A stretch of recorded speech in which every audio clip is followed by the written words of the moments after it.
Team Fortress 2. It's a game that needs no introduction. It's one of the most important and revolutionary games of all time. With its release in 2007, it practically invented the hero shooter genre. It revolutionized monetization of games with cosmetic loot boxes in 2010, and then went free to play in 2011, forever changing the conceived economic viability of free video games. With games like Halo, Fortnite, Overwatch, and many others adapting the same free-to-play model with cosmetic microtransactions. And somehow, through all these years, TF2 has stood the test of time and still sees a significant player base, with new faces showing up regularly as old players retire. With today marking the 18th anniversary of this culturally significant game, a game which I've been playing for half of my life, I think a celebration is in order. So to mark this tremendous milestone, I am making a guide. Not just any guide, but a full encyclopedia of everything a new player could ever need to know to get started. I recently introduced a friend of mine to TF2, but in teaching her the basics of the game, I had to face a harsh reality. TF2 is a hard game, and doubly so if you don't have any prior experience playing shooter games. Now this wouldn't be a problem if the game had a functioning tutorial, but it simply doesn't.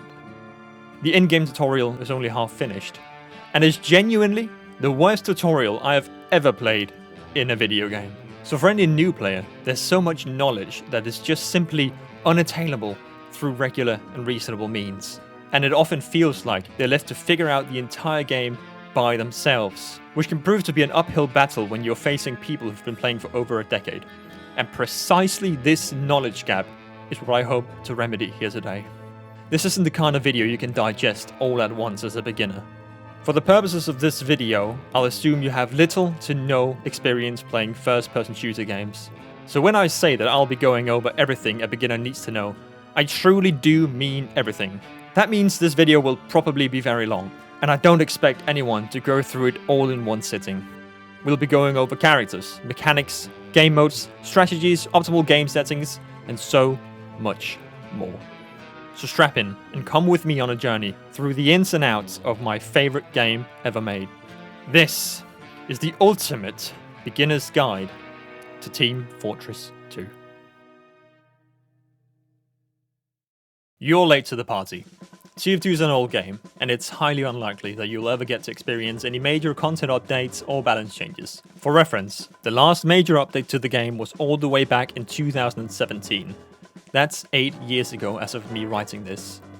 And with TF2 being an 18-year-old game, that age does come with some unfortunate side effects. Hello, this is me editing this video. As I was writing this, the official Team Fortress website announced an update coming to Man vs Machine, an alternative game mode within the game. I doubt this update will bring any balance changes to the game, and knowing Valve and their track record with this game, I don't expect that this update means we'll receive any frequent updates in the future, but just so you know, there is an update in the works. We don't know much about it, other than that it'll be focused on the Man vs Machine game mode. You will die a lot. Due to the game being this old, the skill level of your average player has massively increased over the years. That's not to say that every player you meet will be a seasoned veteran. There's still new players and people who aren't that skilled. But TF2 is a hard game with deep and intricate mechanics. This isn't Overwatch or Marvel Rivals. There aren't any one-button abilities or ultimate abilities to dish out massive damage. TF2 is free-to-play. Sort of. I personally view TF2 as a free demo. You see, there are unlockable weapons for every character in the game, some of which drastically change the way you play, and a few being so meta-defining that you're handicapping yourself by not using them. The game does have an item drop system. As you play the game, you will randomly receive weapons for free, and earning certain achievements on Steam will also grant you specific weapons. However, in the 18 years that this game has existed for, the number of weapons has drastically increased. Aside from the standard or stock weapons, there are currently 160 unique weapons in the game, not counting reskins, all with their own unique stats and effects. But when you first boot up TF2, you only have 50 inventory spaces. Granted, stock weapons don't take up any space in your backpack, but that still leaves 110 weapons that a new player simply cannot obtain. This is why I call TF2 a free demo. If you want the full experience, you either need a charitable friend to give you an upgrade to premium gift, or you need to cough up some money. Receiving one of those aforementioned gifts or spending money in the in-game store will upgrade your account from free to play to a premium account. The two main benefits of having a premium account are an expanded inventory, now with 300 spaces by default, and full access to the in-game trading feature. If you do decide that TF2 is worth your money and that you want to upgrade to a premium account, I highly suggest that you buy 2 Manco supply crate keys, 1 backpack expander, and get the Steam mobile authenticator app on your phone. Hold on to the keys and use the backpack expander right away. Your newly acquired keys will be untradeable for 1 week, but after the keys become tradable, go to the website scrap.tf, click on this wrench icon, and then this button that says Auto Buy Weapons. Doing so will trigger a bot to send you a trade offer for one of your 2 keys in exchange for every unique weapon in the game and a lot of metal. I won't go in depth on the TF2 economy here in this video, but essentially TF2 has an economy tied to its items much like CSGO. We use keys and metal as our currency, and generally cosmetics are more expensive than weapons. After buying all of the weapons from scrap.tf, you can use your remaining keys and metal to get a ton of cosmetics to customize your characters to your liking. The website loadout.tf is a great resource for finding out what cosmetics you like. You could spend hours building different loadouts on this website, and when you find something you like, you could search for that item either on scrap.tf or stn.tf, depending on where it's cheapest. Alternatively, you can hold onto your key and metal and save it for later. That should cover all the basics. Now it's time to open the game.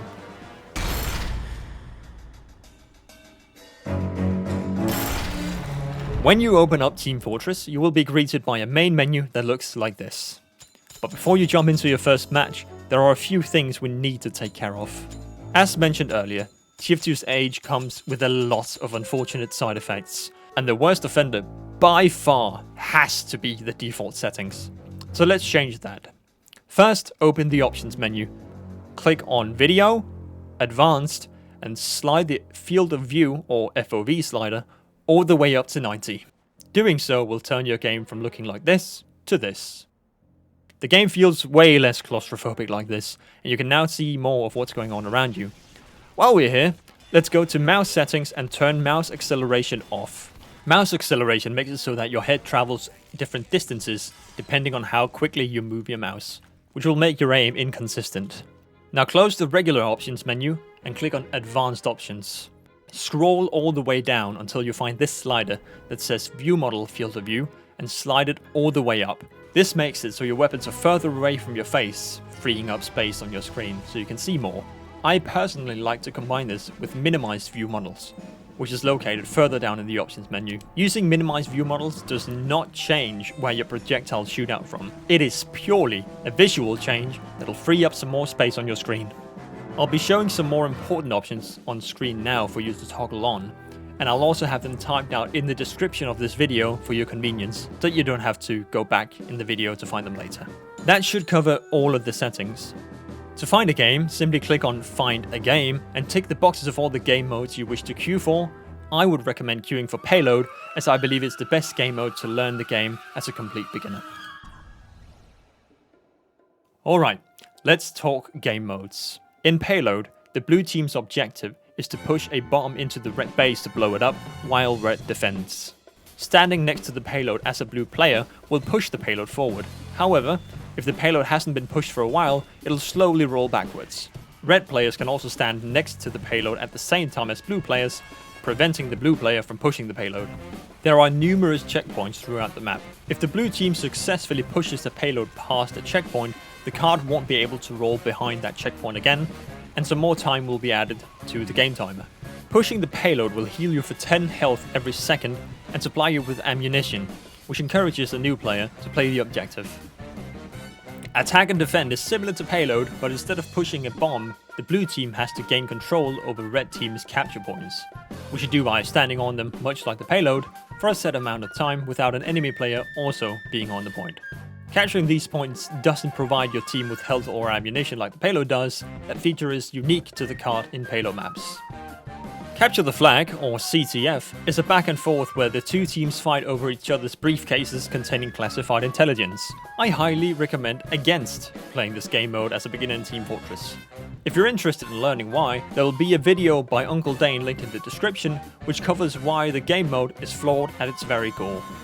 Control points, or 5CP, is like attack and defend, but on a symmetrical map where both teams can capture each other's points in a back and forth tug of war type of game. This is the most popular competitive game mode, and is also a good choice if you're looking for a game mode that isn't focused on one team attacking the other, as 5CP is more of a head-to-head game mode where the dynamics of the teamfight changes often. And finally, in King of the Hill, both teams compete to capture and have control over a single control point for typically 3 minutes. King of the Hill is sort of like 5CP, where there isn't a dedicated attacking and defending team, but whoever is in charge of the point at any given time is typically the team that's on the defensive. Now that you've picked your game mode and found a match, it's time to pick your class. For now, just pick whoever seems cool or interesting. If you're unsure which class you'd like to try first, I recommend watching the Meet the Team videos. These videos, aside from being great entertainment, also showcase the personalities of each of the 9 characters. After picking a class, you can change classes by pressing the comma key on your keyboard. If you switch class outside of your base's spawn room, you will die, and then you will respawn as your selected class. And if you still can't figure out which character you'd like to play, I've divided the 9 classes into 3 categories based on how difficult I think they would be to play as a beginner. This of course is a subjective ranking and should in no way be taken as gospel. And if a character you want to play as ends up being one of the more difficult ones, that should not discourage you. Just know that your experience playing this game is going to be harder in the beginning stages than someone who picked an easier character. If you really connect with one of the classes and that class specifically motivates you to boot up the game and get some matches in, that is the right character for you. I'll be going over each of the 9 classes in the order I sorted them based on difficulty, so if you're looking for information on a specific class, you can skip ahead. Though I would recommend watching the video in its entirety, as general information about the game and other classes will be sprinkled in throughout my discussion of each class, and information will also be carried over between classes when applicable. First up, we have the easy classes. It's important to understand that when I say a class is the easiest in the game, that does not mean you will have an easy time. These are simply the classes that are the least difficult to play. With that being said, one stands out as the optimal choice for a beginner who's looking to deal damage and have some fun. If God had wanted you to live, he would not have created me! First up, we have the Soldier. A great pick for a beginner getting to know the game, and the class I would recommend most players pick up if they want a deeper understanding of the game and all of its mechanics. The Soldier was intentionally designed to be versatile and strong in almost any scenario. The Soldier has a respectable 200 health, making him the second tankiest character in the game. And with the help of a medic, this can be boosted to 300 health due to medic being able to overheal his teammates to 150% of their max health. Soldier's primary weapon is the rocket launcher. It's one of the strongest weapons in the game. Unlike other weapons like the flamethrower, minigun and pistol, the rocket launcher is a burst damage weapon, meaning that instead of dealing constant or sustained damage, the rocket launcher fires individual rockets that deal a lot of damage at once. The Soldier's rocket launcher allows him to be a defensive powerhouse by constantly firing rockets down choke points or spamming, which is even more threatening when you consider that his rockets explode on impact with surfaces, meaning that one rocket can damage and even kill multiple people at once. This phenomenon is known as splash damage, where you don't hit an enemy directly, but the explosion of your rocket still deals some damage to the people around it. The only thing you really have to think about when shooting is how far away you are from your target, because the further away you are from your opponent when the rocket connects, the less damage it'll do. This is known as damage fall-off, and it affects a lot of weapons in TF2. Damage fall-off also affects splash damage, as the further your enemy is from the center of your explosion, the less damage it'll deal. All of these factors that make Soldier a defensive powerhouse are also the exact same things that make him such a strong offensive threat. High damage rockets, splash damage, and a huge health pool. But the thing that truly makes Soldier one of the strongest classes in the game is his mobility. Movement speed in TF2 isn't universal. Unlike other games like Overwatch, different classes move at different speeds in TF2, and Soldier moves at 80% speed. Using percentages to represent speed values sounds a bit confusing, but it's not that complicated. All you need to know is that 100% is the base movement speed from which all other movement speeds are calculated.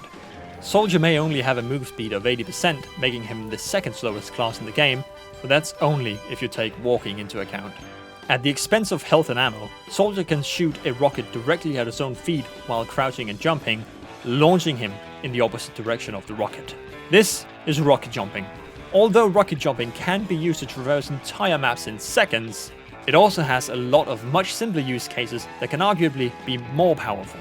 Performing a cross-map rocket jump may look cool, but landing right in front of the enemy team after using all 4 of your rockets and losing half of your health will lead to your demise in most cases. Where rocket jumping truly becomes a powerful asset is in situations where you only need 1 or 2 rockets to get to your destination. Jumping away to safety if you see a situation you don't feel confident that you can win, or using a single rocket to jump up above your enemy to control high ground. High ground control is very important, and that goes for every class in the game. But I'd argue that it's most powerful on Soldier and Demoman. The reason for this is very simple. The enemy has to shoot up to hit you, and if they're a projectile-based class, they need to land a direct hit, while you can just sit back, relax, and spam rockets in their general direction, dealing damage to anyone unfortunate enough to be near it. During your time as the Soldier, maybe even during your first game, you will inevitably run into this. This is a random crit. As the name suggests, a random crit is a random percentage-based chance of one of your attacks to be turned into a critical hit. The chance that one of your shots will turn into a random crit is 2%, but increases as you deal more damage within a 20-second time period, scaling up to a max of 12%. A critical hit triples the damage of your attack and negates damage fall-off, meaning they deal full damage from any range. Though splash damage fall-off is still applied in the case of rockets or grenades. Getting even 1 random crit can skyrocket your chances of getting more crits, leading to a sort of snowball effect of you annihilating enemies left and right with crits. In other words, the better you're doing, the more likely you'll continue to do well.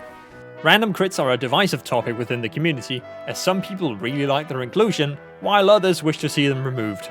I'm not getting into that debate in this video, but I do think that it's necessary for a new player to understand this mechanic, as random crits will get you killed in a lot of situations where you would have otherwise lived, and you'll also get a lot of kills that you otherwise wouldn't have if not for the crit. There's also random crits on melee weapons, which have a way higher chance of happening than with your other weapons, starting at 15% and going all the way up to 60%. As I mentioned earlier, having control of the high ground is essential to a Soldier player. This means either positioning yourself in an advantageous spot or taking that position back from your enemy. This can be done with one of those simple 1 rocket jumps I showed you earlier. Just crouch, jump, shoot at your own feet, and rain down hell from above with your 3 remaining rockets. If you find yourself out of rockets by the time you land, and the enemy player is still alive, switch to your shotgun to finish the job. These days, Soldier players using shotguns are a rarity, as most of them use the gunboats instead. The gunboats remove the shotgun from Soldier's loadout, but instead they grant him a 60% resistance to his own rockets, meaning you only need to sacrifice around 20 health on average when rocket jumping, instead of the usual 40 to 60. This allows Soldier to become super mobile and fly around the map, leading to a playstyle usually called the Roamer. However, I personally love playing Soldier with a shotgun. It's great in almost any scenario. Are you fighting a heavy and he didn't die from your last rocket? Shotgun. Fighting a Pyro that knows how to reflect projectiles? Shotgun. Do you really need a medic to heal you? Pull out your shotgun and show that you'll be able to protect them.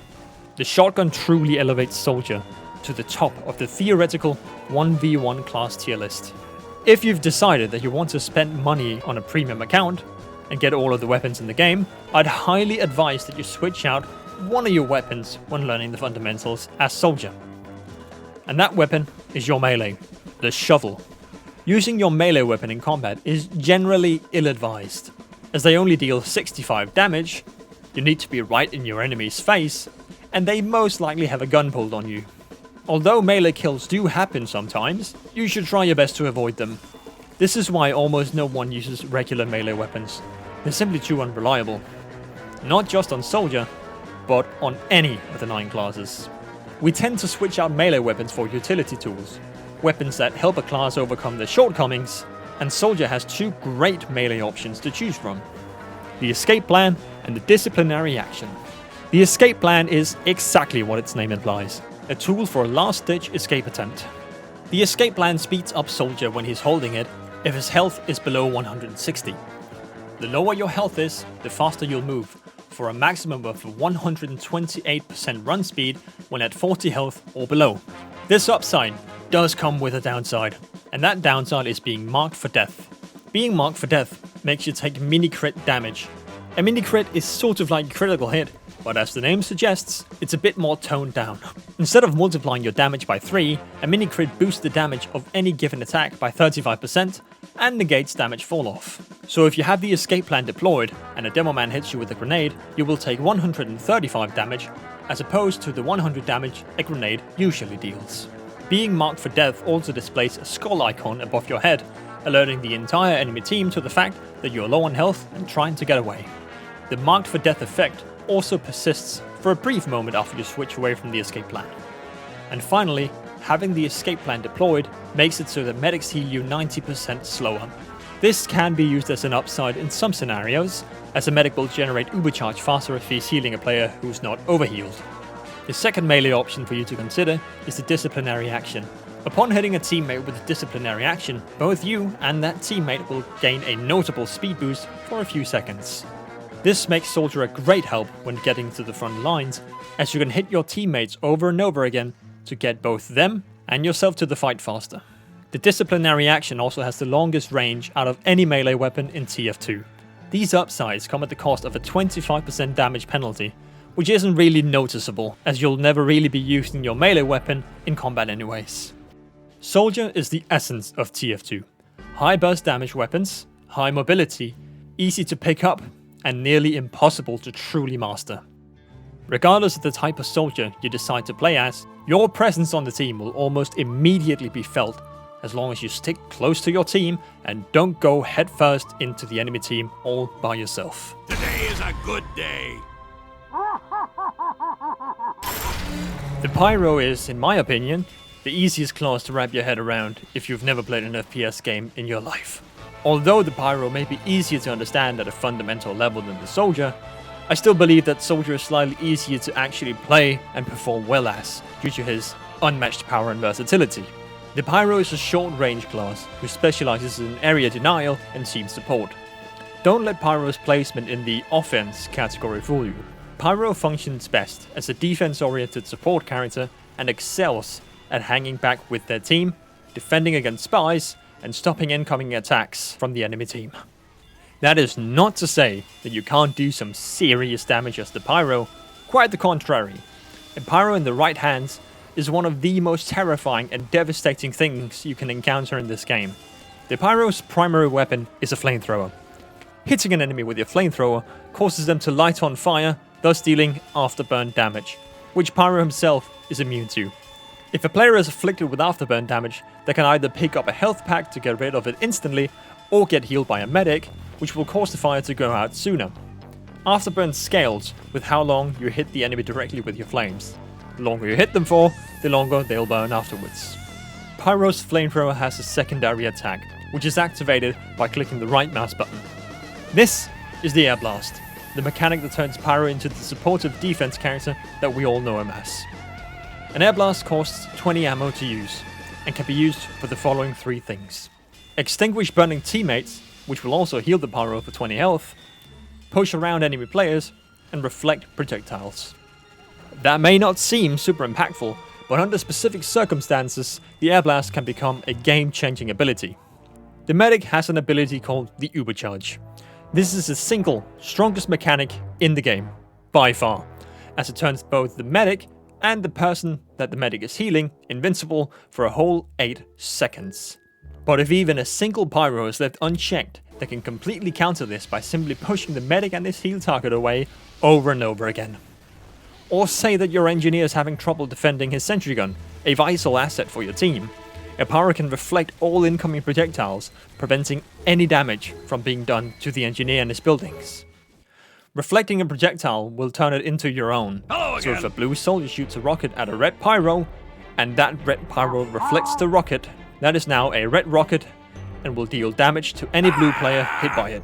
The only major exception to this is the Demoman sticky bombs.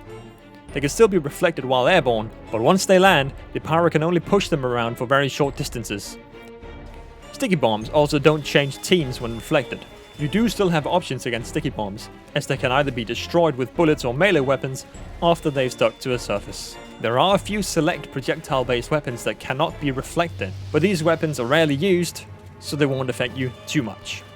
Like Soldier, Pyro's secondary weapon is a shotgun, which helps to make up for Pyro's short range.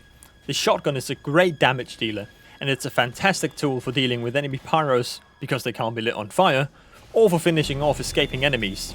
Finally, Pyro's melee weapon of choice is the fire axe, and just like Soldier before, I would highly advise against using this weapon unless you see no other way out of a combat situation.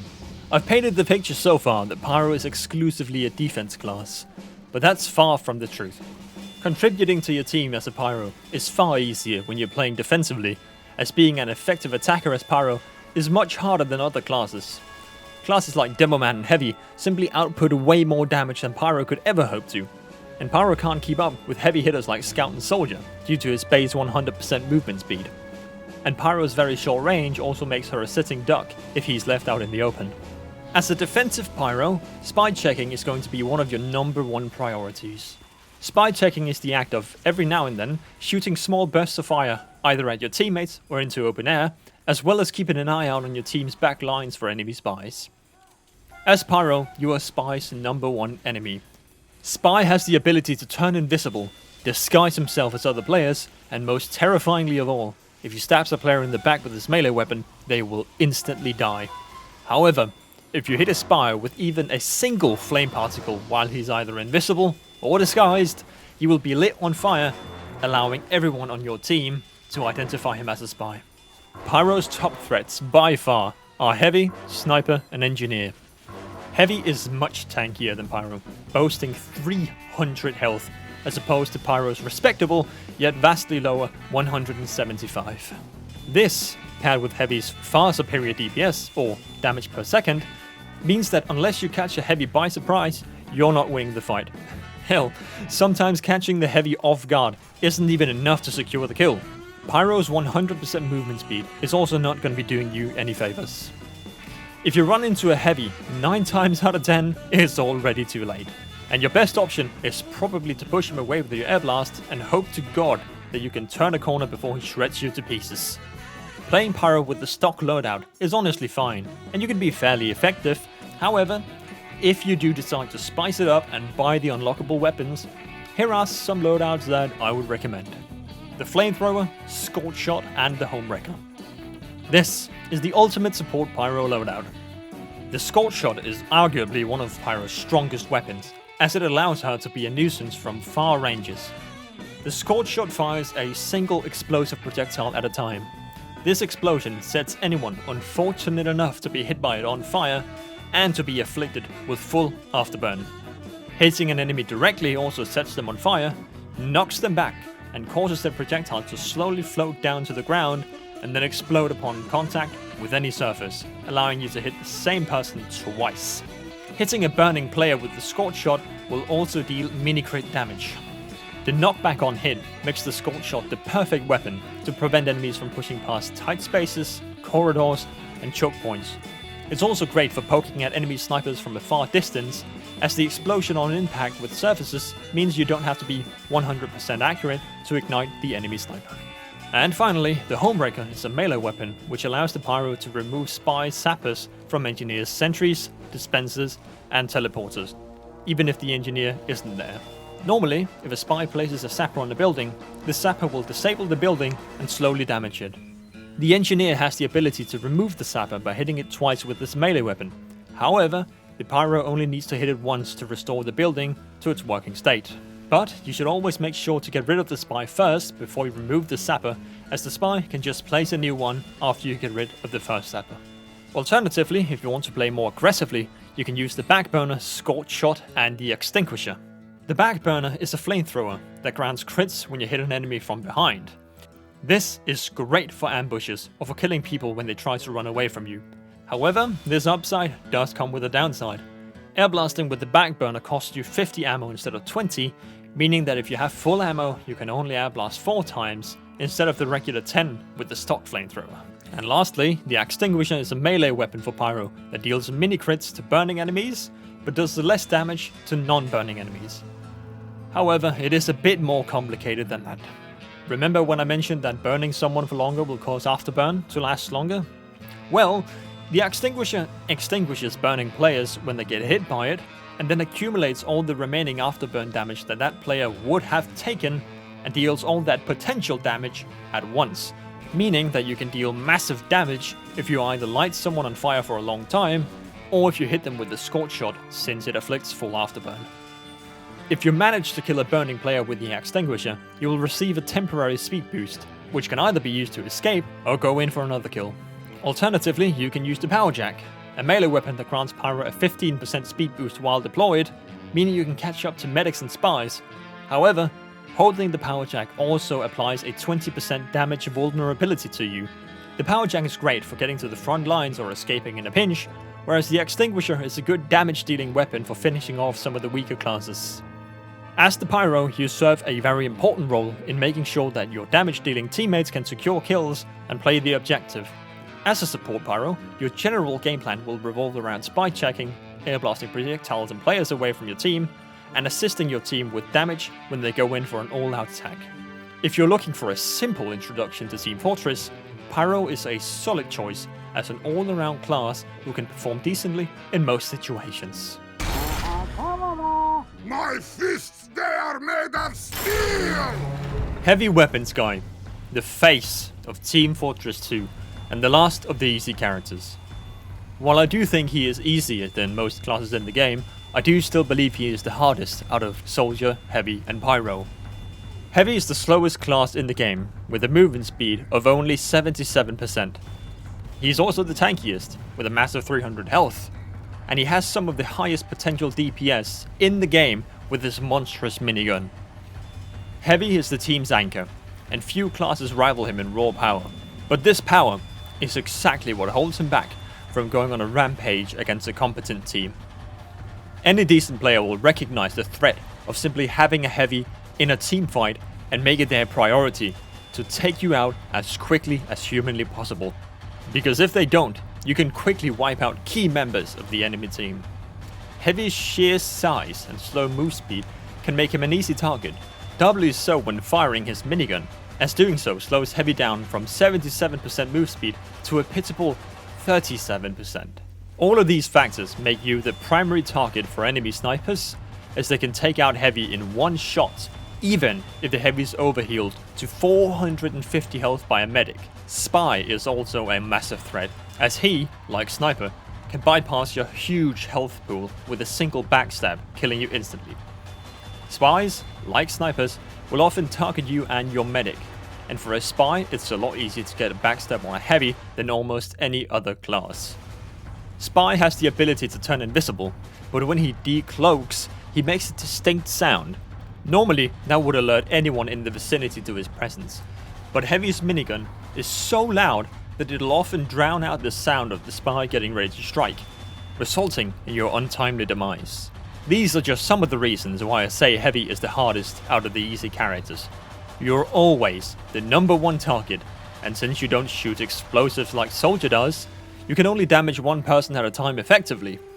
And you have no real means of escape when caught out by the enemy team, and the enemy, they will catch you out. It's bound to happen eventually.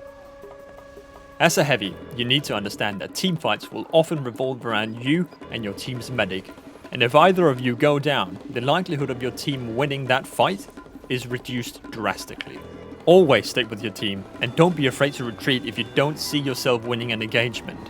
You and your medic's life is far more important than winning any single engagement.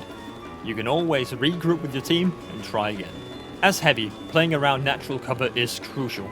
Standing behind low walls or the payload is essential if you want to elevate your heavy gameplay, as the bullets you shoot don't actually fire from your minigun's model, but from your eyes. So as long as you can see over an object, you can hit any enemy standing on the other side, even if they can only see your head.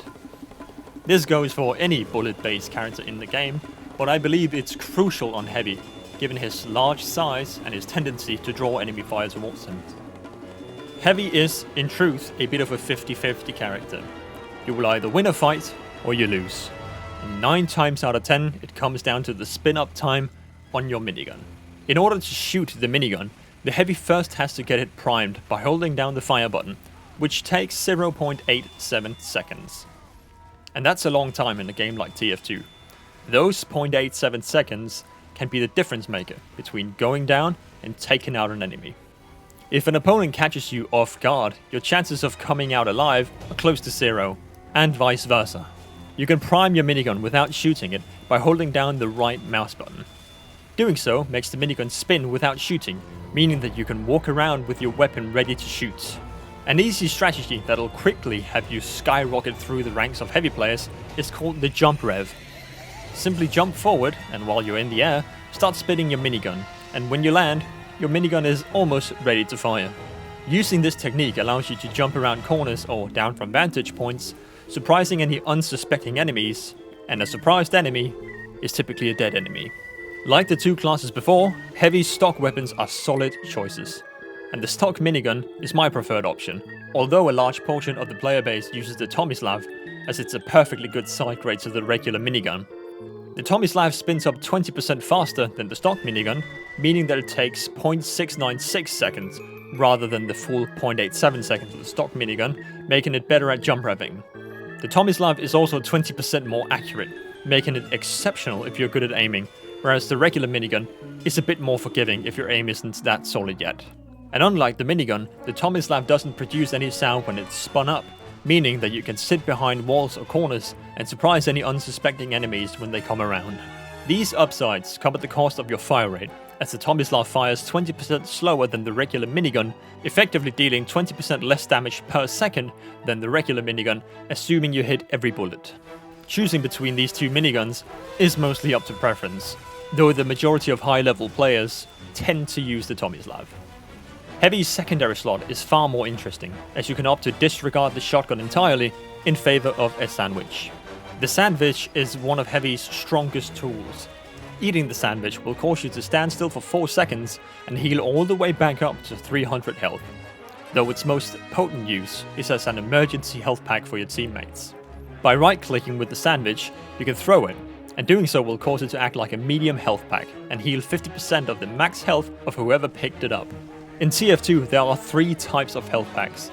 A small health pack will heal you for 20% of your max health, a medium pack heals for 50%, and a large one will fully restore your health back to max. Ammo boxes function the same way, restoring 20, 50 and 100% of your ammo respectively. Both health packs and ammo boxes can be found in fixed positions around all maps. They take 10 seconds to respawn after being taken, and are very often marked in-game by these small patches of color on the ground. It's important to get familiar with the locations of these packs, as playing around them can be crucial in a team fight.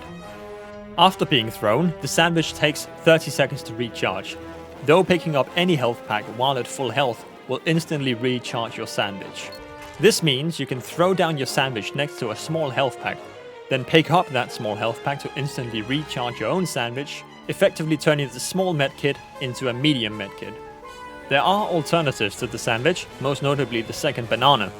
When consumed, the second banana restores 200 health as opposed to the 300 of the sandwich, and it acts like a small health pack when thrown.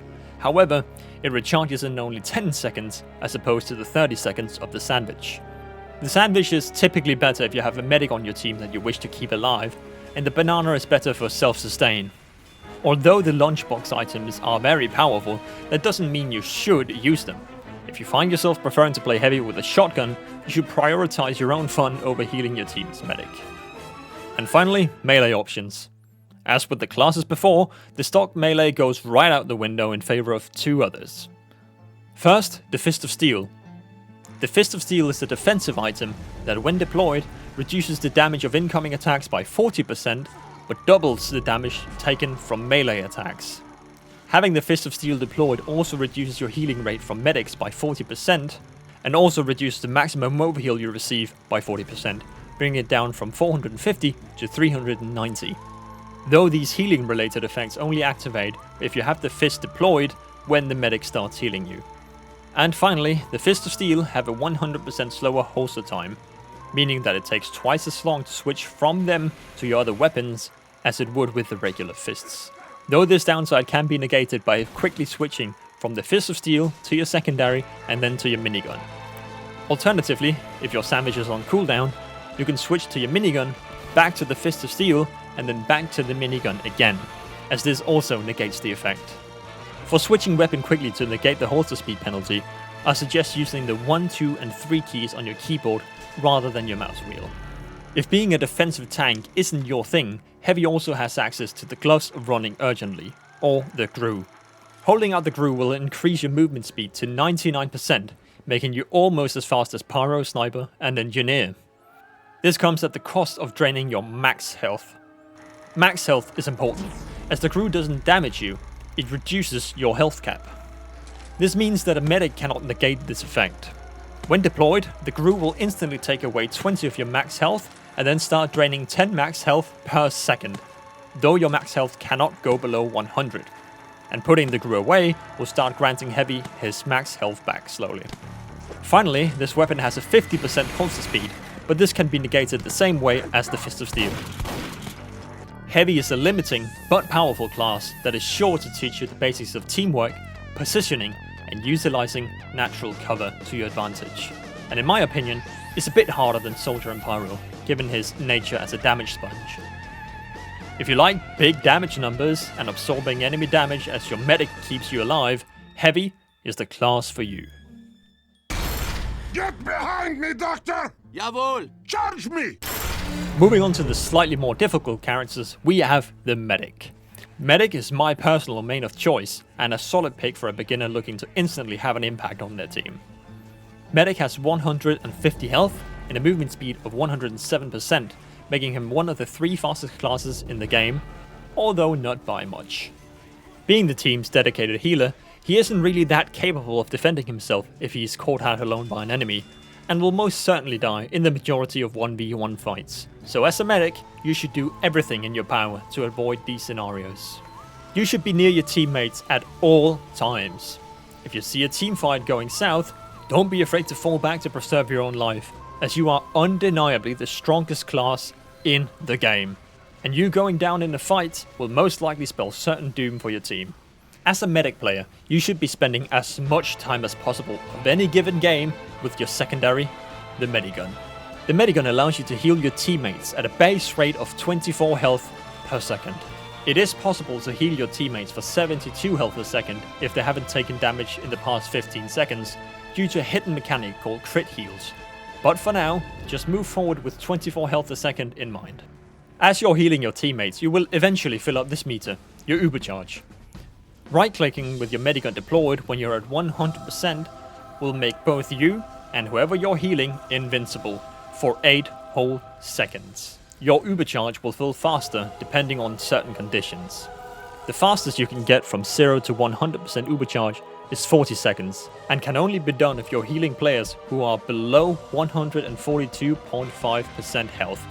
So, for example, if you're healing a Heavy and he is constantly below 427 health, you will get an Ubercharge in 40 seconds. This is why I mentioned the escape plan and Fist of Steel's downsides being hidden upsides in a sense, as the escape plan allows you to heal Soldier really slowly, building Ubercharge at an optimal rate, and if you heal a Heavy with the Fist of Steel out, his overheal caps at 390 health, meaning that you will always build Ubercharge at an optimal rate as his health never reaches 427.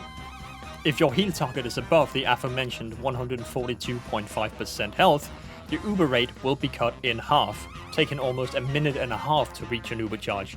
And if another medic is healing your heal target, that will also cut Uber rate in half. So if you and another medic are both healing the same player, both of your Ubers will charge 4 times slower than the base rate, taken 160 seconds to go from 0 to 100% Ubercharge.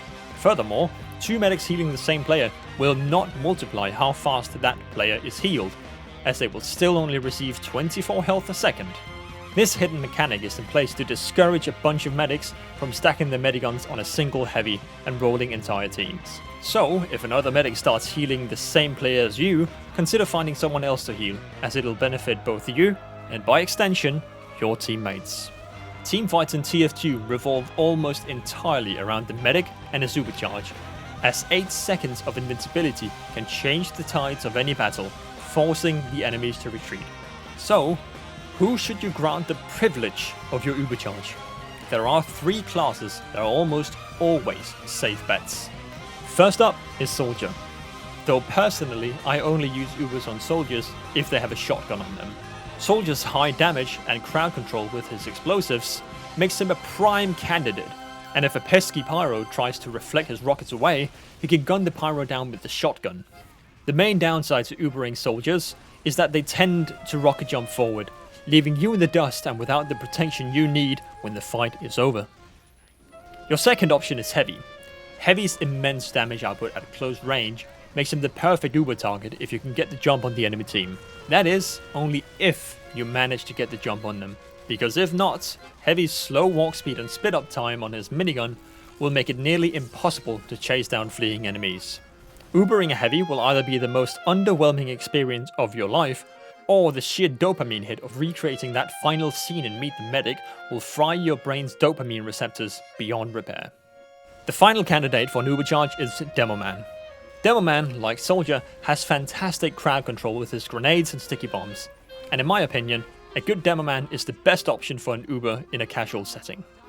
Due to Demoman not having any bullet-based weapons, his only real counter is Pyro. But with a coordinated team push, you can have your other teammates take out any enemy Pyros trying to sabotage your Uber. Demoman is especially strong if you're trying to push past the sentry gun, or a point where all the enemies are close together, as 2 or 3 well-placed sticky bombs can take out groups of people with ease. Much like Heavy, Ubering an incompetent Demoman can very easily lead to disappointment, as his grenades aren't as forgiving as Soldier's rockets, but in my opinion, the potential of a Demoman far outweighs the risk of a mediocre Ubercharge.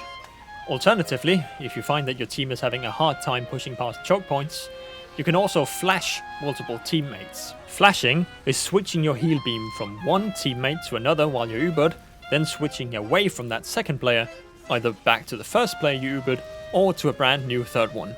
After flashing someone, they will remain Ubered for 1 second. Using this mechanic, you can have multiple Ubered teammates at the same time, although flashing does have a downside. Flashing teammates reduces your Ubercharge by 12.5% per flash, leaving you with a shorter overall Uber duration. Finally, let's talk about unlocks. I'll only be covering 2 unlocks with Medic, the first one being the Crusader's Crossbow. The Crusader's Crossbow is one of those few meta-defining weapons that changes Medic's healing capabilities. Unlike Medic's regular primary, the Syringe Gun, which fires a bunch of small needles in rapid succession, the Crusader's Crossbow is a single-fire projectile weapon that allows the medic to dish out burst healing or burst damage. Hitting a teammate with an arrow from the crossbow will heal them 75 health at point-blank range, and the further you get from your target, the more it heals, up to 150 health in a single shot. Although the Crusader's Crossbow only does regular healing and cannot overheal like the Medigun. This is exclusive to the crossbow, as the syringes only deal damage and can't heal teammates. The crossbow is also a decent damaging option if you see a sniper or a retreating enemy, as it deals 38 damage at point blank range and 75 at max range. The crossbow allows you to quickly heal a teammate outside of your range to get them back in the fight, or to switch between the medigun and the crossbow to keep a single teammate healthy, as the crossbow reloads even when you don't have it deployed. This crossbow and medigun combo is called arrow tanking, and can make it very difficult to take down your patient, often needing multiple enemies to focus fire your patient to get rid of them. In the melee slot, we have the Solemn Vow. The Solemn Vow is a very simple weapon that allows you to see the health of your enemies in exchange for a 10% slower firing speed, making it practically a straight upgrade over the regular Bonesaw. This can be used in conjunction with the Crusader's Crossbow to pick off weak targets at a distance, or to communicate with your team and let them know who to focus on killing first, in case you see a high value target on low health. As you advance in your medic journey, you will undoubtedly switch to using the Uber Saw at some point, as it grants you 25% Uber charge every time you land an attack on an enemy, but in the beginning stages, I would avoid using it, as you shouldn't be making a habit of getting into melee fights as medic. If you ever do get into a melee fight as a medic, you have done something wrong and could have played better. So in the beginning, it's better if you don't give yourself an incentive to get into direct fights with the enemy. Medic does have some powerful unlockable medic guns, but I think your best bet as a brand new medic is to stick to the regular medic gun as you learn how to best support your team, and then start experimenting with the others as you improve. Medic is the single most influential class in the game, making him a great pick if you're looking to have a big impact on your team. Medic's difficulty does not come from his complexity, rather it comes from the simple lack of options to defend himself if he is left alone. Simply picking medic massively increases the chances of your team winning, and a good medic will make or break any team. I have so much power! Take it like a man, shorty. The engineer is an outlier in the TF2 lineup, as he's the only damage dealing character that doesn't rely on his own weaponry to deal most of his damage. The engineer has the ability to construct buildings, these being the sentry gun, dispenser, teleporter entrance and teleporter exit. All these buildings play a very important role for your team, but sadly, in the eyes of most beginners, one overshadows the others, much to the dismay of many skilled players. If you, as a new engineer player, only take one thing away from this video, let it be to please do not overlook your other buildings in favor of the sentry gun. The engineer has a secondary type of ammo called metal, which caps at 200. Metal is the resource used to build, upgrade and repair his buildings, and like with regular ammo, can also be refilled with ammo boxes. After placing down a building, you can repeatedly hit it with your melee weapon in order to speed up the construction process, taking dispensers and teleporters from 21 seconds of construction to 8.4, and a sentry gun from 10.5 to 4.2 seconds. After having fully constructed a building, you can right click it to pick it up and move it around, and while you're carrying your buildings, you can right click to rotate them. Engineer is typically the last line of defense a team has to face before pushing past the point, and can often prevent an opposing team from pushing past the choke point for an entire game all by himself. The beginning stages of engineering are going to be very hit or miss. You're either going to feel like you're the most valuable player on your entire team, or you will find yourself getting pummeled into the ground over and over again by Demoman, soldiers and spies. As an engineer, your first priority should be to provide support for your team's defense, not to be the defense, because if your buildings are destroyed, you're a sitting duck. The engineer only has 125 health and a move speed of 100%, which is reduced to 90% if he's carrying a building, making him easy pickings for any power class. To truly become a team player as an engineer, the dispenser is key. Most new engineer players tend to put the dispenser down right beside the sentry and then proceed to hit the sentry gun over and over again with the wrench, keeping their metal supply fully stocked up as a result. This is called turtling, and while it can be a viable strategy against less experienced teams, playing engineer like this will set you up for failure in the long term. Instead, you should aim to use your dispenser to support your team. The dispenser acts like a stationary payload for your team, supplying you and your comrades with infinite healing and ammunition. Arguably the biggest strength of the dispenser is its ability to heal multiple people at the same time, lifting some of the pressure off of your team's medic. You should always have it placed far enough forward to where your teammates can retreat to stock up on ammo and health, while still maintaining an advantage, yet far enough back so it doesn't get destroyed by the enemy team too easily. It's a delicate and difficult balance to reach, but in time, this balance will become more obvious to you. Teleporters are another important tool in the engineer's arsenal, essentially cutting the respawn timer due to not having to run from the spawn room all the way to the fights, allowing your team to keep up pressure and securing the victory. I seriously cannot overstate the impact that a well-placed teleporter can have. I have lost entire games because my team was unable to pick off the attacking team's teleporters. And finally, what you're all here for, the sentry gun. The sentry gun allows engineer to rack up kills even if he himself isn't present at the fight. and the respectable 216 health of a level 3 sentry is nothing to scoff at, as it'll take a Demoman or a soldier 3 shots to take it out, assuming you're not healing the sentry. When carrying around your sentry gun, a large team-colored dome will appear around you. This dome represents the sentry gun's vision and range, so make sure that the important parts of the map are within this dome. Otherwise, people on the enemy team can take out your sentry gun from afar without it being able to defend itself. Assuming your opponent don't have a medic and someone else who can capitalize on the medic's supercharge, if your sentry gun is placed in a good spot, the only real counter to an engineer is the spy. Spy is equipped with the Electro Sapper, a small device that he can place on enemy engineer buildings to disable them and deal 25 damage per second to them, and the only way to remove it is to hit it with your melee weapon twice. Furthermore, the Sapper does not have a cooldown, so the spy can apply a new one the second you remove it. So you've got to deal with the spy before you can save your buildings. Assuming there's no spy present, it'll often take a coordinated team effort to take down a manned sentry gun, which is made even harder with some of Engineer's unlocks. Normally, Engineer is equipped with the shotgun, a pistol, and the wrench, but swapping some of these weapons out can change how Engineer is played more than any other class in the game, with the exception of Demoman. The Rescue Ranger is the primary for the Engineer that replaces the shotgun with a projectile-based weapon. It's more of a utility weapon than a combat weapon, as it allows the Engineer to heal his and other Engineers' buildings from far away, though this healing isn't as effective as hitting buildings with your wrench, and you cannot upgrade your buildings with the Rescue Ranger. The Rescue Ranger also allows Engineer to teleport his own buildings to him at the cost of 100 metal. And finally, when you carry a building with the Rescue Ranger equipped, you are marked for death. This is the Defense Engineer's ultimate tool, allowing him to stay safe and even save a building from far away in the case of an emergency. Much like the Rescue Ranger before it, the Wrangler isn't really a weapon, but more of a utility tool.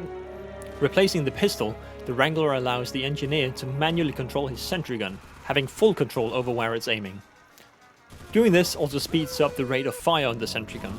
A level 1 will fire 40% faster, a level 2 will fire 33% faster, and a level 3 sentry will fire its bullets 50% faster and its rockets 26.5% faster. However, the Wrangler also grants your sentry gun a shield. This shield absorbs 66% of all incoming damage, effectively tripling the health of the sentry gun, leaving it with 648 effective health. This shield cannot be bypassed by a lucky crit, as buildings ignore all crits, so for example, a soldier will always deal 90 damage with his rocket launcher on direct hits. The only real downside to using the Wrangler is that when you put it away, your sentry gun becomes disabled for 3 seconds, and all healing done to the sentry while the shield is active is also reduced by 33%. However, the shield still remains up until the sentry is activated again. This means you can turn your sentry gun into a huge damage sponge that teams will have to expend an Ubercharge and even some of their players' lives to take down. A regular Ubercharge or a competent spy are the only real answers to a competent Engineer with the Wrangler. This item used to be way stronger, and even after the nerfs it's received, it's still one of the strongest tools in the Engineer's arsenal. Using the Wrangler to tank focus fire is called a Sigafu save, named after an old TF2 pro who popularized this strategy. Basically, as we can see Tech coming through on the top hand side. He is 450 HP, medic up his ass, 100% ready to rock and roll. And there's 9 French players alive and they're just ruffling in here, Scully. Look at that, that's a straightaway Tech on the sentry gun. All the Uber's being used for the sentry gun. It's still not being taken out. It's still up. Oh, what the hell? Is that still up? I'm sorry. That is insane. How the hell is that possible? I cannot believe it. Engineer is the perfect pick for someone looking to play a support character while still being able to stand on his own, be that with a shotgun or sentry gun, and is almost always a safe pick if you don't think your team is lacking any classes in particular. Now I've seen everything.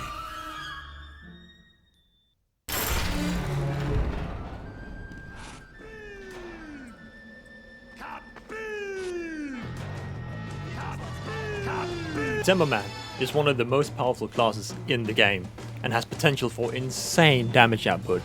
And he is the first class I would recommend playing with all 3 stock weapons, as they are simply that strong.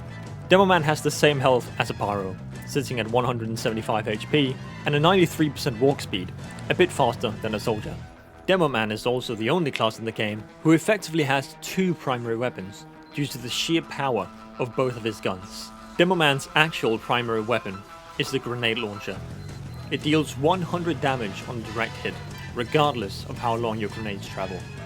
If you miss with the grenade launcher, your grenade will bounce off whatever surface it hit and start rolling around, turning that grenade into a roller, after which it'll explode. You can bounce Demoman's grenades around corners or over walls, and deal damage to players or buildings that are taking cover, though after hitting a surface, grenades will no longer explode on impact with players, so you can't recreate that one scene against the blue Pyro from Meet the Demoman. Demoman's secondary weapon is the sticky bomb launcher, and is, in my humble opinion, the strongest weapon in the entire game, with the rocket launcher sitting just behind it in second place. Like with Medic, you should have your secondary weapon out most of the time as Demoman, as it's a far stronger weapon than the grenade launcher in most situations. The sticky bomb launcher shoots out sticky bombs, which will attach to most surfaces in the game. These bombs do not explode after a set period of time. Instead, the Demoman has to right-click to manually detonate them. This allows Demo to set up traps around the map, so by the time an enemy sees the bombs, it'll already be too late. You can have 8 sticky bombs placed at a time. Yet another lie spread by the Demoman propagandists in Meet the Demoman. Right-clicking will detonate any armed sticky bombs you've shot. An armed sticky bomb is a bit similar to Heavy's minigun, and how he needs to prime his weapon before he can shoot. After shooting a sticky bomb, there's a 0.8 second delay before it can be detonated. Shooting a new sticky bomb with 8 already active will detonate the older sticky bomb, and finally, dying will destroy all your placed stickies. The sticky bomb launcher functions as a really strong area denial tool, as any player with half a brain will see the bombs on the floor and avoid walking over them, although sticky bombs can be destroyed with a melee swing, bullets, and a few other weapons like the Pyro Scope Shot. The sticky bomb launcher also serves as a great area denial tool during combat.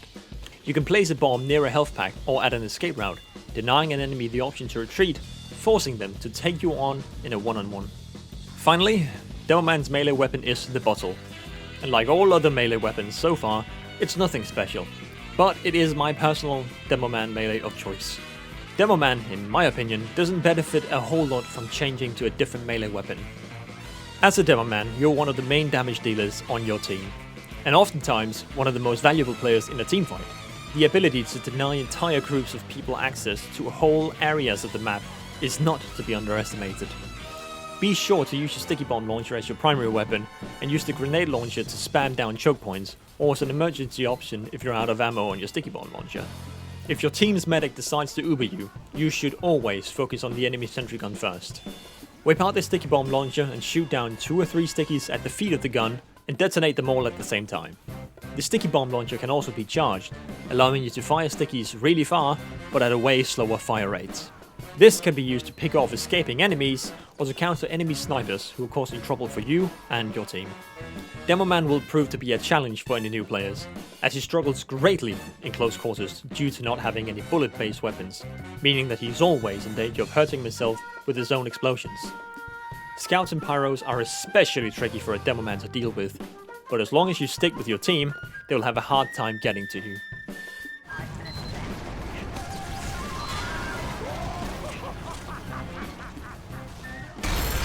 Let there be a bloody lesson to you! This section of the video is reserved for the characters that I believe will serve as a true challenge to a beginner. A test of determination, if you will. If you have no prior experience playing FPS games, these characters may prove to be frustrating to play as. And one in particular is, in my opinion, leagues above any of the other classes in the game in terms of difficulty. And first in the chopping block is Scout. This might be a controversial placement in the eyes of some, but I have my reasons for placing him this high in the difficulty ranking. If you're familiar with how this game functions at a high level, you would know that Scout is generally considered one of the strongest classes in the game as far as combat is concerned. His 133% movement speed, high damage scattergun dealing up to 105 damage at close range compared to the shotgun's 90, and the ability to double jump all make him a uniquely powerful class, with the only thing really holding him back being his 125 health. His strengths all pile up to form a powerhouse of a combatant in the low team size format that is high-level competitive TF2, where teams typically consist of 2 scouts, 2 soldiers, 1 demoman and 1 medic. But in the chaotic 12v12 game that is vanilla TF2, Scout struggles in the hands of most players. One of the reasons for this is of course the engineer, as his sentry gun is one of, if not the single most effective counter to Scout, as Scout's high mobility does nothing to throw off the precision of a sentry gun, shredding a Scout in a single second. Heavy is also an interesting opponent for Scouts to fight, as I find that generally it's a 5-5 matchup. Oftentimes the heavy matchup is decided the moment the battle starts. If you as the Scout player get the jump on a heavy, the heavy is toast, as 3 shots is all it takes to kill the heavy if your aim is precise. But if the heavy is ready for combat, and already has his minigun fully spun up when the fight starts, it'll be hard to stay alive long enough to kill him, even with your far superior mobility. Heavy's high damage at close range can pose a significant threat to any Scout. The best you can do in this situation is to use your mobility to jump around the heavy and throw off his aim. As a Scout, your general game plan should be flanking the enemy team and picking off important targets like Sniper, Medic and Demoman. Using your unrivaled movement abilities will make getting around the map super easy. You can also use your movement in fights, as you can easily take high ground from your enemies or retreat. Scouts, like Demoman, is in my opinion really effective with his default weapons, being able to take 8 out of the 9 classes in the game out with 2 well-placed shots from this category. And the pistol functions as a great tool to finish off low health players, or as a backup if you're out of shots on your primary weapon. The Scout is generally a hit and run character, specializing in getting to a specific target, taking them out quickly, and either making an escape or taking the opportunity to kill more unaware players. And his stock weapons are great for this playstyle, and are all viable, though my personal favorite weapons for Scout are the Soda Popper combined with the Mad Milk. I wouldn't recommend the Soda Popper to a complete beginner who doesn't have a good understanding of the movement mechanics of TF2 yet, but if you feel like you have a good grasp of the fundamentals of TF2, I believe the Soda Popper is just as viable as the stock scattergun. The Soda Popper only has 2 shots loaded at a time, which are both reloaded at the same time. The Soda Popper fires 50% faster than the scattergun, and reloads 25% faster than the Force of Nature, which is a different weapon for Scout that has the same 2 shells in the chamber mechanic as the Soda Popper does. But the real star of the show here is the Soda Popper's unique ability, the Hype Meter. After dealing 350 damage, with any of your weapons mind you, you can right click with the Soda Popper deployed to activate Hype, which gives you a total of 5 mid-air jumps. This is what makes the Soda Popper so threatening, as it allows you to stay airborne for an enormous amount of time, effectively ruining the chances for any soldier or demoman to ever kill you, as they'll have to hit you with a direct hit explosive to deal any damage. This extra mobility can also be used to flee from an engagement if you feel like it isn't going your way, or even to traverse the map in new ways. Moving on to unlockable secondaries, we have the Mad Milk. The Mad Milk is a throwable item that recharges in 20 seconds.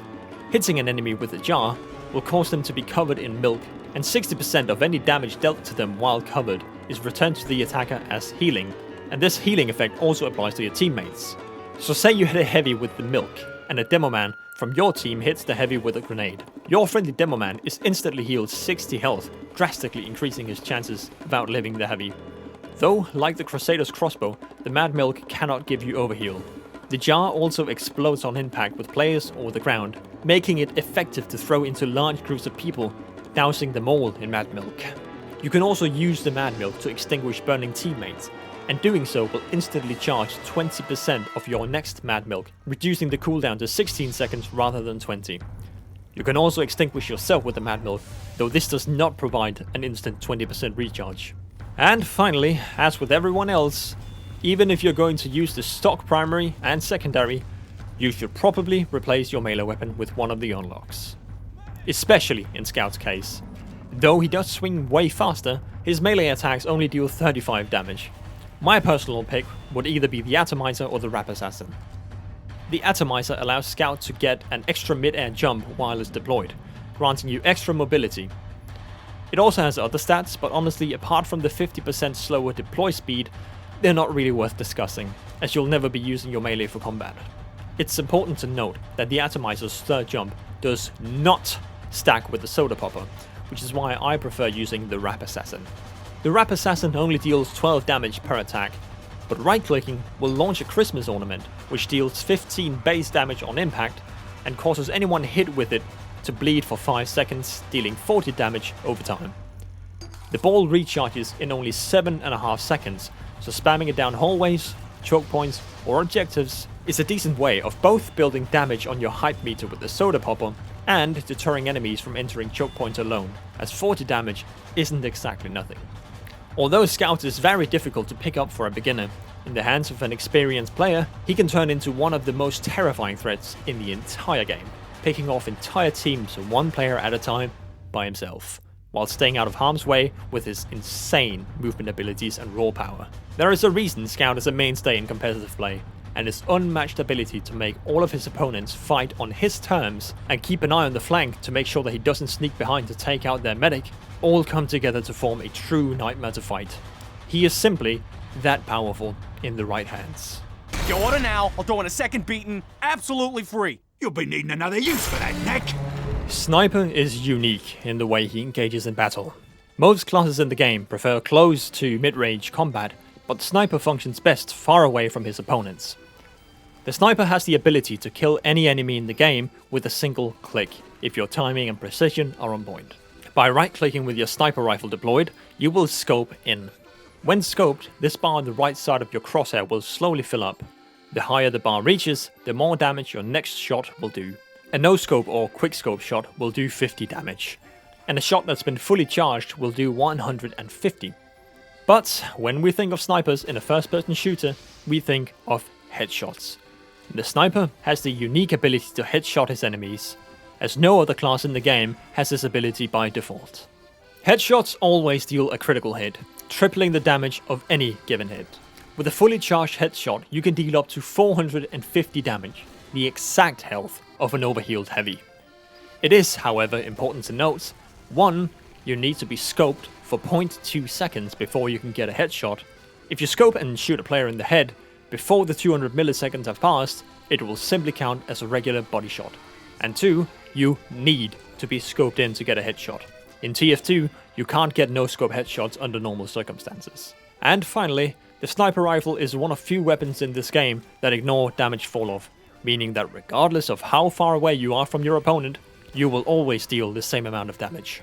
As a sniper, your job is to assassinate higher priority targets like medic and enemy snipers, and you'll typically find yourself in your team's backlines, either at the very back on offense or with your engineers on defense.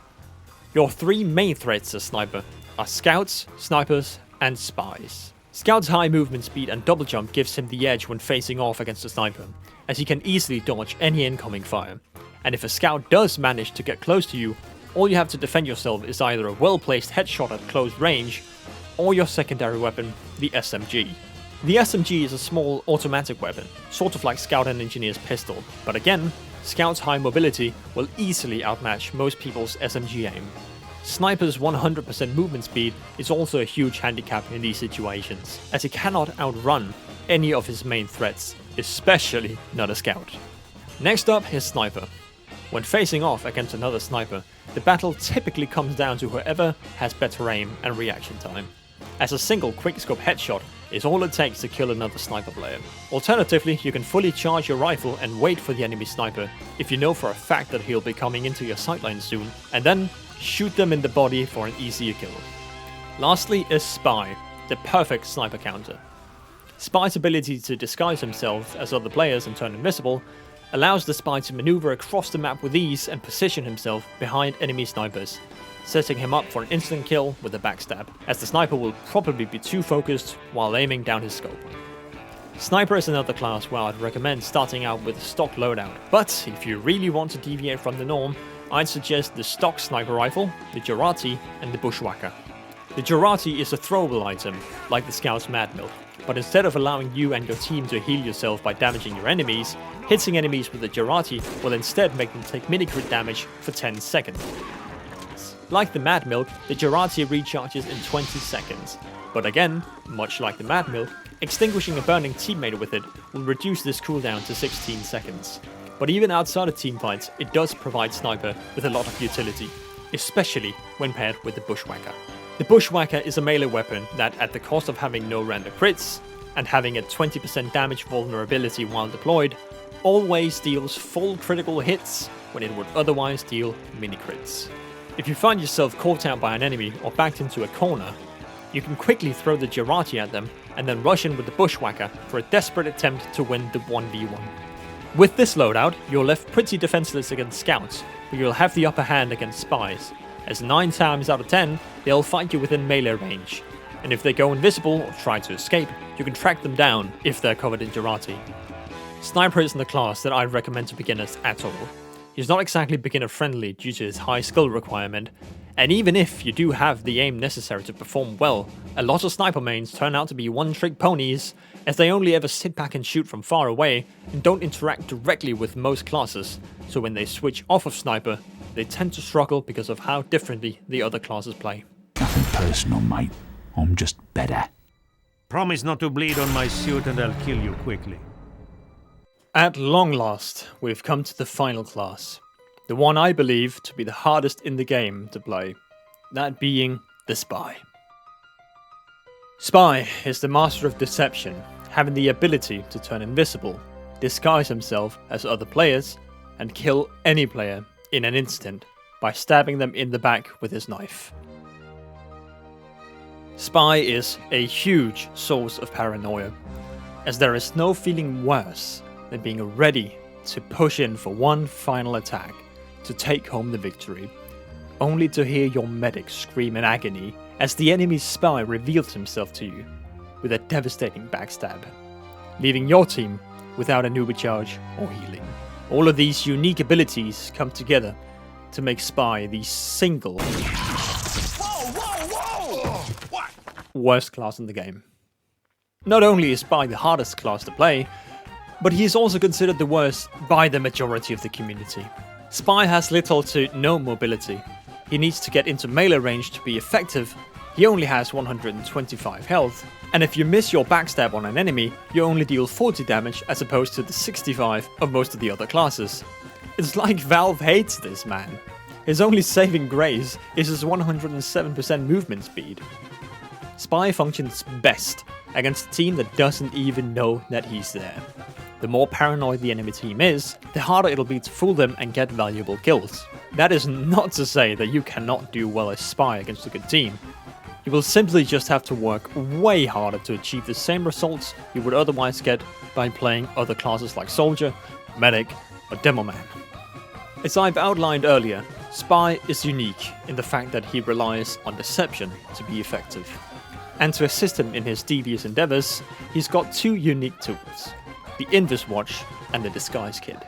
By right-clicking with any of your weapons deployed, the Invis Watch will turn you fully invisible to the enemy team at the expense of being unable to use any of your weapons. Spy's invisibility, or cloak, lasts for 9 seconds after 1 second of partial invisibility upon activation. When inactive, the Invis Watch will passively recharge, taking 30 seconds to go from empty to a full charge. Though it can also be recharged with ammo packs found around the map, which fill up your Invis Watch proportionally to how much ammunition they would have filled. Ammo boxes can also recharge your Invis Watch while cloaked, making it possible to stay cloaked forever under the right circumstances. Enemy dispensers will also recharge your Invis Watch if you're disguised as an opponent.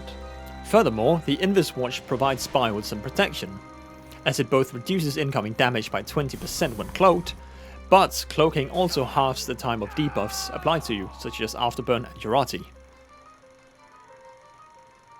Spy's second tool to help him assassinate his opponents is the Disguise Kit.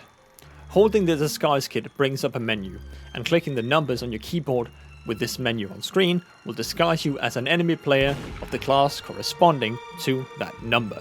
So if you were to press 1, you would disguise as Scout, 2 would be Soldier, 3 for Pyro, and so on. If you disguise yourself as a class that the enemy team does not have, your disguise will look like a regular version of that class with no cosmetics or unlockable weapons, and with the name of a random enemy player from that team. You can also quickly disguise by pressing B on your keyboard. This picks a random enemy to disguise if you haven't used the disguise kit yet during the current round. And if you have used your disguise kit before, pressing B will reuse that same previous disguise. Once you're disguised, you can then press B to have your disguise switch weapons corresponding to the weapon you're currently holding.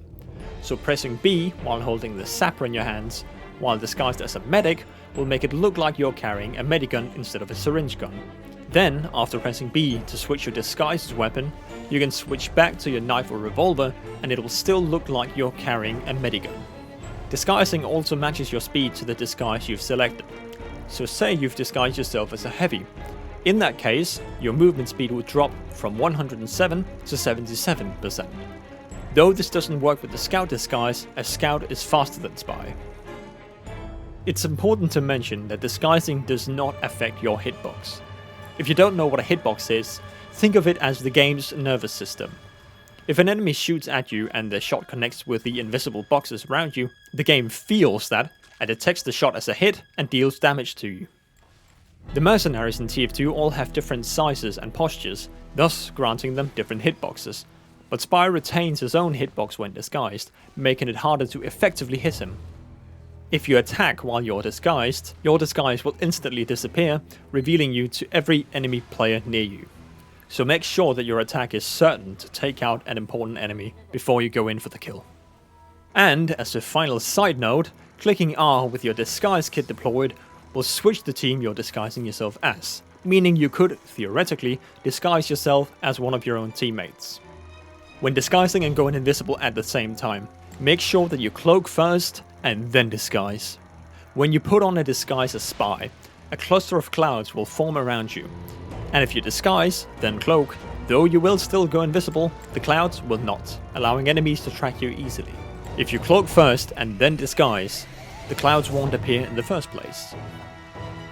So, now that we have the stealth mechanics covered, let's cover Spy's actual weaponry. Spy's primary weapon is the revolver, holding 6 shots in the cylinder, with each shot dealing 40 base damage, ramping up to 60 at close range.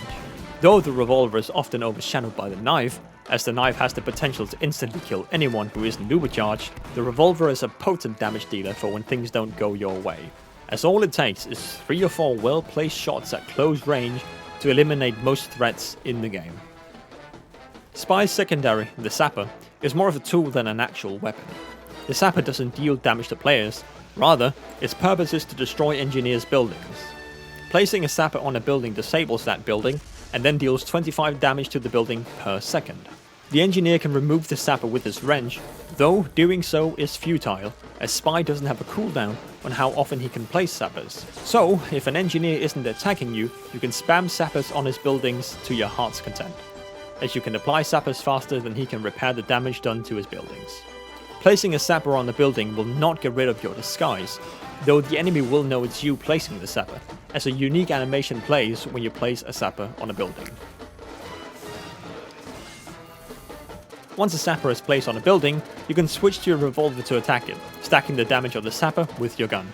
Those sapped sentry guns receive a 33% damage resistance to all incoming damage from the spy that placed the sapper on it. Placing a sapper on a teleporter saps both the entrance and the exit of the teleporter, so you can sneak behind enemy lines to take out the enemy teleporter, as the engineer can't reach you and is reliant on his teammates that are respawning to deal with you. And finally, Spy's most infamous weapon. The weapon responsible for countless rage quits, complaints of face stabs in the chat, and the reason most people even pick Spy in the first place. This is the butterfly knife. As I mentioned in the beginning of the Spy segment, the knife only deals 40 damage, though it doesn't have the benefit of the faster swing speed like Scout's bats do. Instead, the knife will instantly kill anyone when stabbing them in the back. Spy is another class that is surprisingly effective with the stock weapons, and for a beginner picking Spy, I would recommend going for the default weapons, only maybe switching out the revolver for the... Wait, how the fuck do you say that? How do you say that?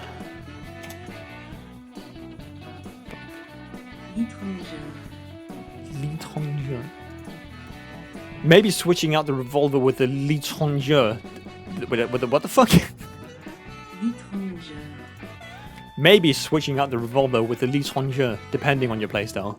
If you value stealth and primarily use your knife, the l'étranger is the weapon for you.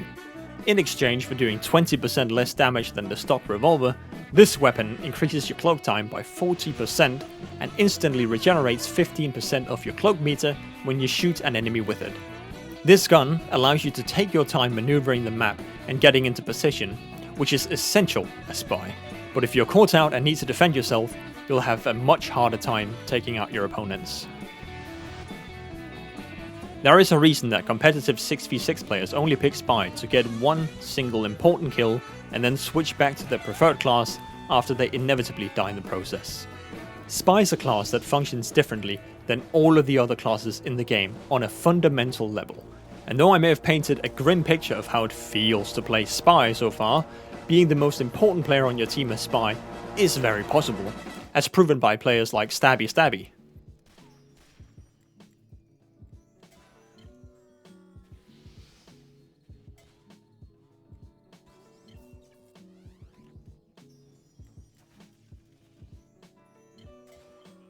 Being both the weakest and the hardest class in the game, Spy struggles to make a big impact on the game state in most matches.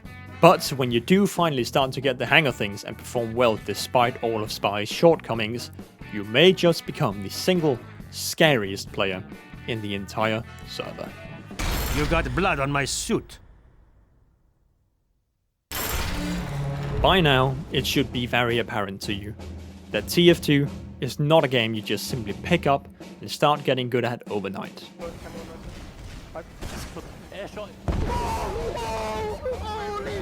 Back in the day, we used to say that even after a few hundred hours of playtime, you'd still be considered a beginner or an intermediate player at best. And that is more true than ever before. TF2's dedication to high burst damage and skill-dependent movement has fostered a game with a high skill floor and a skill ceiling so high most players won't ever reach it. The glory days of Team Fortress 2 are over. That's a fact. And most of the old YouTubers, pro players, and thousands of casual players have moved on. And even some of the new gen faces are starting to retire. Though this may seem discouraging to some, I don't see this as a negative. I've been part of this community since the year 2013, and this cycle has repeated itself many times over. And though the old players may be gone, their spirits and the work they contributed with to this undying community won't be forgotten. TF2 is a game that I suspect I will keep coming back to until either the day I die or the day I stop playing video games, whichever comes first. It is simply one of a kind, and there is no other game like it. TF2 is a timeless masterpiece.